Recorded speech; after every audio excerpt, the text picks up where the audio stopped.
Hi, praise God. So just want to know that Genesis 3:18 is given that both thorns and thistles it shall bring forth for you, and you shall eat the herb of the field. இதில் வந்து thorns and திசில்ஸை பற்றி பேசப்பட்டிருக்கு. அது வந்து ஒரு poisonous plant. இது எதை குறிக்குன்னா பாவத்தையும் சாபத்தையும் தான் இதை குறிக்குது. ஆனால் இதை எப்போ நம்ம உண்டாக்குனார் ஆண்டவர்? எப்போ? Everybody knows that God created in 7 days. 6 days was his creation. எல்லாம் ஓடுறது, பறக்கிறது, நடக்கிறது எல்லாத்தையும் ஆண்டவர் கிரியேட் பண்ணார், மரம் செடி எல்லாம்.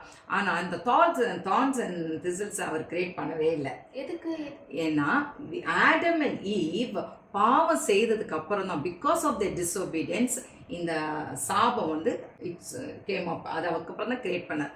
இதே போல தான் ஆண்டவர் நமக்கு நம்மளை உண்டாக்குறதுக்கு முன்னாடியே நமக்கான தேவையான பிளெஸ்ஸிங்ஸு, நமக்கு என்னென்ன தேவைகளோ அது எல்லாமே ஆண்டவர் ரெடி பண்ணி வச்சார். எப்படி?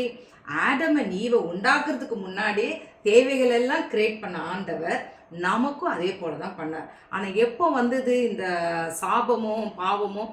அவங்களோட டிஸ்ஒபீடியன்ஸில் வந்தது. அதே போல தான் நமக்கும் எல்லாம் கிரியேட் பண்ண ஆண்டவர் நம்மளோட பாதை திசை மாறி போச்சுன்னா இந்த பாவமும் சாபமும் நம்மக்கிட்ட வரும். ஸோ அது போகாமல் ஆண்டவருடைய வச்சிருக்க நம்ம ஆசீர்வாதத்தை பார்த்து நம்ம போனோம்னா அது நம்மளை நெருங்காது. Got it? Yeah. Thank you.